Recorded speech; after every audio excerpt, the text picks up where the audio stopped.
اگر تمہیں لگتا ہے کہ جو صبر تم نے کیا ہے یا کر رہے ہو وہ ضائع چلا جائے گا، یا ان دنوں یا اس عرصے کا حساب نہیں ہوگا، تو ایسا بالکل بھی نہیں ہے۔ اللہ تعالیٰ فرماتے ہیں، اگر کسی مومن کو کوئی کانٹا بھی چبھے اور وہ اس پر صبر کر جائے تو اس کا اجر خود اللہ کی ذات دیتی ہے۔ چیٹی کو جو مسل کر آگے نکل جاتا ہے، اللہ اس چوٹی کی فریاد کو بھی سنتا ہے۔ کسی کو ریت کے ذرے کے برابر بھی تکلیف دو تو اللہ اس کا بھی حساب رکھتا ہے، یہاں تک کہ تم اپنے جسم سے ذرا سا ماس بھی اکھیڑتے ہو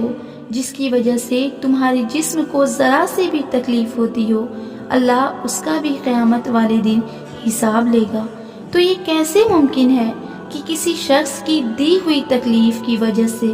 تم دن رات اذیت میں رہتے ہو، دن رات رو رو کر گزارتے ہو،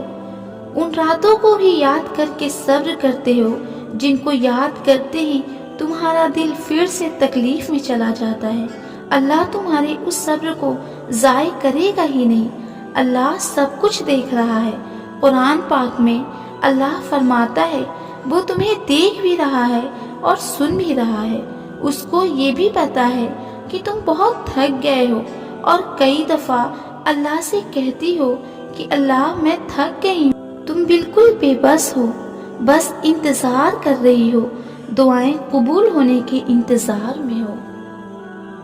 تمہیں صبر کے آداب نہیں آتے، اللہ تو سب جانتا ہے۔ وہ یہ بھی جانتا ہے اس شخص کو جب تم خوش دیکھتی ہو تو کتنی تکلیف میں چلی جاتی ہو، اور کبھی کبھی روتے روتے کہتی ہو اللہ یہ کیسا انصاف ہے۔ لیکن یقین مانو اس سب کے پیچھے اس کی حکمت ہے۔ وہ تمہیں رلاتا ہے اس لیے کہ تمہاری عاجزی کو دیکھ سکے، تمہارے اس پکار کو بار بار سن سکے۔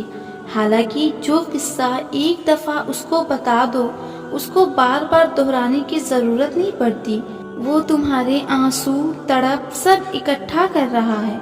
وہ چاہتا ہے تم صبر کرو اور اپنے تمام معاملات اس پر چھوڑ دو، کیونکہ جو صبر کرتا ہے اللہ اس کے ساتھ ہے، اور جب تم صبر کر کے تمام معاملات اللہ پر چھوڑ دو گے تو یاد رکھو جب وہ حساب برابر کرنے پر آتا ہے نا تو ایک جھٹکے میں ہلا کر رکھ دیتا ہے، ایک ہی بار میں ساری اکڑ نکال دیتا ہے، تمام اگلے پچھلے حساب پورے کر دیتا ہے۔ جب رسی کھینچتا ہے نا تو ایک بار ہی اپنے لپیٹ میں لے لیتا ہے، جو تمہارے اور میرے بدلے سے کئی زیادہ بہتر ہے۔ دیکھنا ایک دن تم شکر کے سجدے میں ہوگے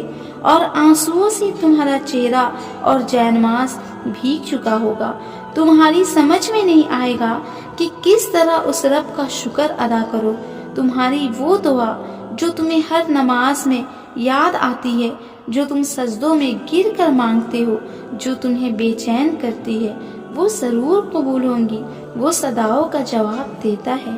یقین کرو۔